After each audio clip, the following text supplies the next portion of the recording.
শীতের সকালে এমন একটা খিচুড়ি খেতে কার না ভালো লাগে, আর তাও আবার শীতের সবজি দিয়ে। হ্যালো ভিউয়ার্স, আসসালামু আলাইকুম। কেমন আছেন সবাই? আলহামদুলিল্লাহ, আমরাও অনেক অনেক ভালো আছি। সকাল থেকে ভিডিওটা শুরু করছি। আজকে সকালের নাস্তায় খিচুড়ি রান্না করব শীতকালীন সবজি দিয়ে। চাল ডাল আমি আগেই ধুয়ে রেখেছিলাম, তারপর দিয়ে দিচ্ছি অল্প করে সব রকম মশলা। লেটকা খিচুড়ি রান্না করব আজকে, আর অল্প একটু সবজি দিয়েছি। এখন মশলার সাথে সবগুলো উপকরণ ভালোভাবে আমি হাত দিয়ে মিক্সড করে নিয়েছি। এখন অল্প আছে সবকিছু হালকা করে একটু ভেজে নিই। খিচুড়ি রান্নায় সবসময় আমি আগে চাল ডাল মশলা সবকিছু আগে একটু ভেজে নিই, তারপর পানি দিই।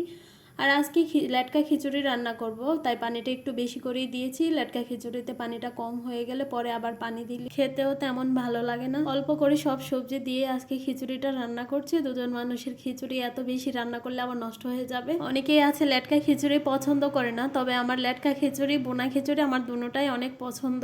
খিচুড়িতে আজকে আমি এখনো লবণ দিইনি, লবণটা পরে দিব। লবণটা আগে দিলে ডালটা একটু শক্ত শক্ত থাকে। খিচুড়িটা কিন্তু হয়ে গেছে। আর লেটকা খিচুড়ি রান্নার সময় চাল ডাল সবজি সবকিছুই কিন্তু একটু ছাড়া ছাড়া থাকে, তাই আমি ডাল ঘুটনি দিয়ে একটু ঘুটে নেই, এতে সব কিছু একসাথে খুব ভালোভাবে মিশে যায়। আর খেতেও কিন্তু অনেক দারুণ লাগে। এখন শুকনা মরিচ পেঁয়াজ রসুন কুচি লাল লাল করে ভেজে বাগার দিয়ে মিশিয়ে নিলেই হয়ে যাবে। একটা ডিম ভেজে নিচ্ছি, এটাই দুজনে ভাগ করে খাবো। সাথে থাকছে বেগুন ভাজা, শুটকি ভুনা। শীতের সকালে এমন একটা খিচুড়ি খেতে তো ভালোই লাগে।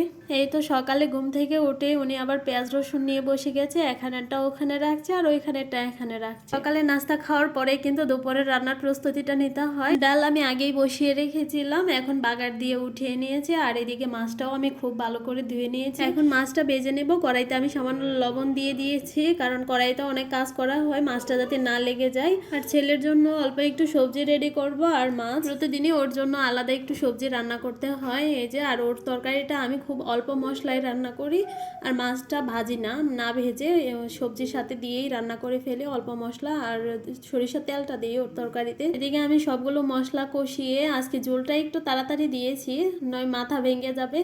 আর ঝোলটা দিয়ে তারপরে সবগুলো মাছ দিয়ে নিয়েছি। এখন আবার ছেলেকে খাওয়াতে হবে। সকালের নাস্তায় ছেলের জন্য আজকে তেমন কিছু করিনি, আজ খিচুড়ি রান্না করেছিলাম, তাইও খেতে পারবে। জালটা তেমন হয়নি, তো তরকারিটা আমার কিন্তু হয়ে গেছে। আর কিছুক্ষণ জাল করে নিলেই হবে। এদিকে ভাতের চালটাও ধুয়ে নিয়েছি, ভাতটা বসিয়ে তারপর আমি টমেটো কাটছি। কাঁচা টমেটো ভাজি করব। কে কিভাবে কাঁচা টমেটো ভাজি করেন বা খেয়ে থাকেন অবশ্যই জানাবেন। আর কাঁচা টমেটোকে আমি পাতলা করে কেটে তারপর সবগুলো মশলা দিয়ে হাত দিয়ে মেখে নিয়েছি। পেঁয়াজ কাঁচামরিচ ভেজে তারপর আমি কেটে রাখা টমেটোগুলো দিয়ে নিচ্ছি, আর দিয়ে দিচ্ছি অল্প একটু পানি। এভাবে কতক্ষণ জাল করে নিলেই হয়ে যাবে। তো সন্ধ্যাবেলায় আপনাদের ভাইয়া আবার মিষ্টি নিয়ে আসছে, তবে আমার কিন্তু কালো মিষ্টি খুব পছন্দ, তবে এই মিষ্টিটা খেতেও ভালো লাগছে। আজকে এ পর্যন্তই। ভিডিওটি ভালো লাগলে পাশে থাকবেন। আল্লাহ হাফেজ।